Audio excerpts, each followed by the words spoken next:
திசாநாயக்க தலைமையில் பண்டார்நாயக்க ஞாபகார்த்த சர்வதேச மாநாட்டு மண்டபத்தில் சர்வதேச ஊழல் ஒழிப்பு தின நிகழ்வு நடைபெற்றது. லஞ்ச ஊழல் ஒழிப்பு ஆணைக்குழு இந்த நிகழ்வை ஏற்பாடு செய்திருந்தது. මෙතන කවුද අඩු? දේශපාලන අධිකාරී ලෙස මායින්. ජනාධිපති ලේකම්තුමා ඇතුළු රාජ්‍ය නිලධාරී ශාස්ත්‍රීය ඉහළම නිලධාරීතුමා අගමැති ලේකම්තුමා කට්ටිය ඉන්නවා. இங்கு யாருக்கு குறை உள்ளது?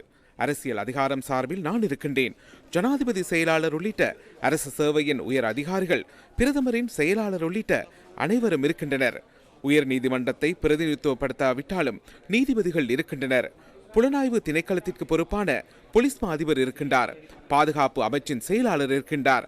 லஞ்ச ஊழல் ஒழிப்பு ஆணைக்குழுவிற்கு பொறுப்பான ஆணைக்குழுவின் தலைவர் உள்ளிட்ட ஆணையாளர்கள் இருக்கின்றார்கள். அவ்வாறாயின் எங்கு பிரச்சனை உள்ளது? நாம் நேர்மையாக இது தொடர்பில் ஆராய்ந்தால் இந்த இடத்திலேயே பிரச்சனை உள்ளது. எவராவது இல்லை என கூற முடியுமா? குற்றப்புலனாய்வு திணைக்களத்தில் உள்ள ஃபைல் ஒன்று எவ்வாறு மேலே வருகிறது, கீழே செல்கிறது? 7-8 வருடங்களாக ஃபைல்கள் அலுமாரிக்குள் மூடி வைக்கப்பட்டுள்ளன. அவ்வாறாயின் பிரச்சனை இங்கு அல்லவா உள்ளது? சட்டமா அதிபர் திணைக்களத்திற்கு அனுப்பி வைக்கப்பட்டுள்ள ஃபைல்கள். நான் கூறும் இந்த விடயங்களை எவரும் தனிப்பட்ட ரீதியில் எடுத்துக்கொள்ள வேண்டாம். நான் இன்று சமூகத்தில் ஏற்பட்டுள்ள சீரழிவான பாரதூர தன்மை தொடர்பிலேயே கூறுகின்றேன். சட்டமா அதிபர் திணைக்களத்தில் ஃபைல்கள் மேலே வருவதும் மறைக்கப்படுவதும் எவ்வாறு நடைபெறுகிறது? ஆராய்ந்து பாருங்கள். குற்றப்புலனாய்வு திணைக்களம் அனுப்பி வைக்கும் ஃபைல்கள் 7 வருடங்களாக அதற்கான மேற்கோள் வழங்கப்படாமல் எவ்வாறு வைக்கப்பட்டுள்ளது?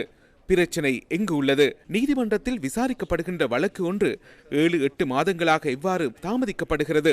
மீண்டும் ஒரு தவணையை பெற்றுக்கொள்வதற்காக எவ்வாறு பிற்போடப்படுகிறது? தமது நிறுவனத்தில் இவ்வாறான பிரச்சனைகள் இருக்கின்றமை தொடர்பில் அனைவருக்கும் ஏதேனும் கருத்துக்கள் இருக்கலாம், காரணங்களை கூற முடியும்.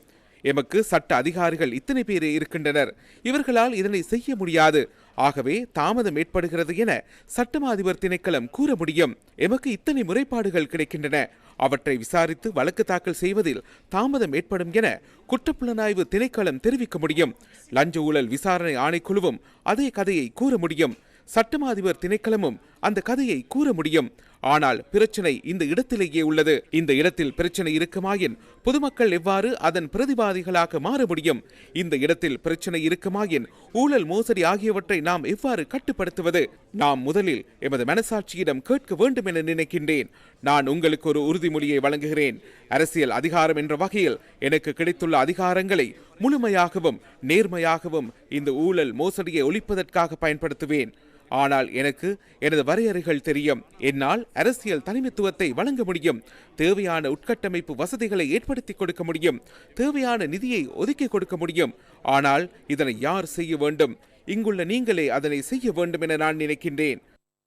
அண்மை காலத்தில் உலகில் சர்ச்சைக்கு வித்திட்ட பல வழக்கு விசாரணைகள் முன்னெடுக்கப்பட்டன. ஒன்று அமெரிக்காவின் CIA பிரதிநிதியான இமாம் சுபேரி நிதி தூய்தாக்கல் சட்டத்தின் கீழ் அவருக்கு சிறை தண்டனை விதிக்கப்பட்டது. இவருக்கு எதிரான விசாரணைகளின் போது இலங்கையின் மத்திய வங்கி இவருக்கு $6 மில்லியன் வழங்கியுள்ளமை தெரிய வந்தது. இங்கிலாந்தில் மேல் நீதிமன்ற வழக்கு விசாரணை நடைபெற்றது. ஏர்பஸ் நிறுவனம் அந்தந்த நாடுகளில் கொடுக்கல் வாங்கல் செய்யும் போது லஞ்சம் வழங்கியமை தொடர்பில் இங்கிலாந்து மேல் நீதிமன்றத்தில் வழக்கு விசாரணை நடைபெற்றது. இலங்கையின் ஏர்லங்கா நிறுவனத்திற்கும் ஏர்பஸ் நிறுவனம் லஞ்சம் வழங்கியமை விசாரணைகளில் தெரிய வந்தது. இலங்கையின் தூதுவர் ஒருவர் தூதுவர் இல்லம் ஒன்றை கொள்வனவு செய்யும் போது நிதி தூய்தாக்கலில் ஈடுபட்டதாக அமெரிக்காவில் நடைபெற்ற வழக்கு ஒன்றின் போது குற்றவாளியாக காணப்பட்டார். அவர் நீதிமன்றத்தில் மன்னிப்பு கோரினார். பண்டோரா ஆவணங்கள் கசிந்த போது இலங்கையர்கள் அதில் இருந்தனர். பனமா ஆவணங்கள் வெளிவந்த போது இலங்கையர்கள் அதில் இருந்தனர். ஹம்பாந்தோட்டை வைத்தியசாலைக்கு மருத்துவ உபகரணங்களை விநியோகிக்கும் போது ஆஸ்திரேலிய நிறுவனம் ஒன்று லஞ்சம் வழங்கியுள்ளது. இது தொடர்பான வழக்கு விசாரணை நடைபெற்றது. இதுவே எமது நாட்டிற்கு நடந்துள்ளது. இது தொடர்பில் நியாயமான விசாரணை நடத்தப்பட்டு பொறுப்பு கூற வேண்டியவர்களை சட்டத்தின் முன் நிறுத்தி நாம் தண்டனை வழங்கியுள்ளோமா? நாம் அனைவரும் இந்த நாட்டு மக்கள் வழங்கிய ஆணையின் மூலம் அதிகாரத்திற்கு வந்துள்ளோம். அவர்களின் உழைப்பினால் எமக்கு சம்பளம், சிறப்புரிமைகள், சலுகைகள் வழங்கப்படுகின்றன.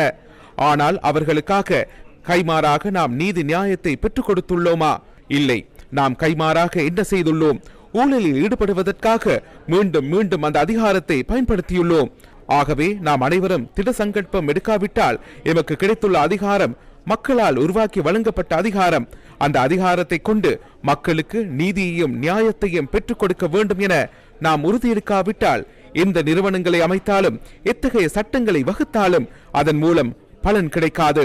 எனது காலத்தில் நான் அவதானித்த வகையில் அநேகமானோர் நான் நேர்மையாக கூறுகின்றேன், அநேக மாணவர்கள் தமது அதிகாரத்தை துஷ்பிரயோகம் செய்துள்ளனர், தமது பொறுப்புகளை துஷ்பிரயோகம் செய்கின்றனர். இல்லாவிட்டால் சட்டமா அதிபர் திணைக்களத்தில் ஒரு ஃபைல் 7 வருடங்களாக தேங்கி கிடக்காது.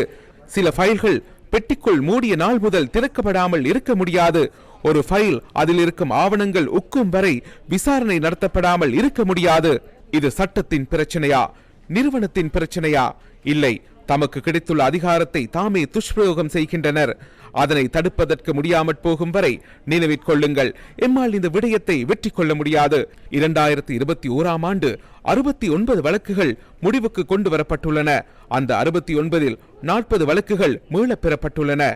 பிரபல மல்வான காணி வழக்கில் அதற்கு அப்பால் சாட்சி விசாரணை நிறுத்தப்பட்டமைக்கான காரணம் என்ன? நாம் அறிய விரும்புகிறோம்.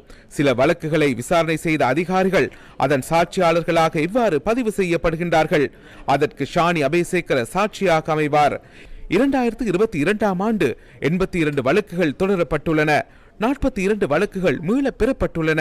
இதற்கு காரணம் என்ன? எமது நாட்டில் நாம் பிரஜைகளுக்கு கட்டுப்படுவோமாக இருந்தால் இதற்கான காரணத்தை நாம் கூற வேண்டும் அல்லவா? குறித்த வழக்கில் அந்த விசாரணை அதிகாரி சாட்சியாளராக பதிவு செய்யாமைக்கு காரணம் என்ன? சில வழக்குகளில் சாட்சியங்களை அழைக்காமல் அந்த வழக்கு தள்ளுபடியாகும் நிலைக்கு ஏன் கொண்டு செல்கின்றார்கள்? நாம் மக்களுக்கு கட்டுப்பட்டவர்களாக இருந்தால் அதனை தெளிவுபடுத்த வேண்டும். வழக்குகள் மீளப் பெறப்படுகின்றன, ஏன் அந்த வழக்குகள் மீளப் பெறப்படுகின்றன என்பதை மக்களுக்கு தெளிவுபடுத்த வேண்டும். ஆகவே இந்த ஒட்டுமொத்த கட்டமைப்பும் சீர்குலைந்துள்ளது. மீண்டும் எமது நாட்டை கட்டி எழுப்புவதாக இருந்தால் இந்த ஒட்டுமொத்த கட்டமைப்பையும் மீள உருவாக்க வேண்டும். தனிப்பட்ட ரீதியில் நான் பிரயத்தனம் மேற்கொள்வேன். இந்த முழு கட்டமைப்பையும் மீண்டும் ஸ்தாபித்து இந்த நாட்டை நலமான நாடாக மாற்றுவதே எனது நோக்கமாகும்.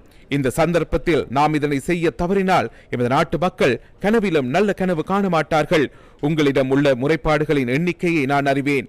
அந்த முறைப்பாடுகளின் பெயர் விவரங்களை அறிவேன். நினைவிற் கொள்ளுங்கள், அந்த வழக்குகள் தாக்கல் செய்யப்பட்ட காலம் அது தொடர்பில் நமக்கு தெரியும். அந்த வழக்குகளில் குற்றம் சாட்டப்பட்டவர்கள் தொடர்பில் நமக்கு நிலைப்பாடு உள்ளது. முழுமையாக அந்த ஃபைல்களை வாசிக்காவிட்டாலும் அது தொடர்பாக எனக்கு தெரியும். ஃபைல் பாரமாக இருக்க வேண்டுமா, இலகுவாக இருக்க வேண்டுமா என்பதை ஃபைலுக்குள் உள்ளவரின் பெயர் தீர்மானிக்கும் என்றால் அதில் உள்ள பயன் என்ன? අපි මේ අවස්ථාවේ මේ කරන්න අසමත් වුණොත් අපේ රටේ ජනතාව හීනෙන්වත් සුබ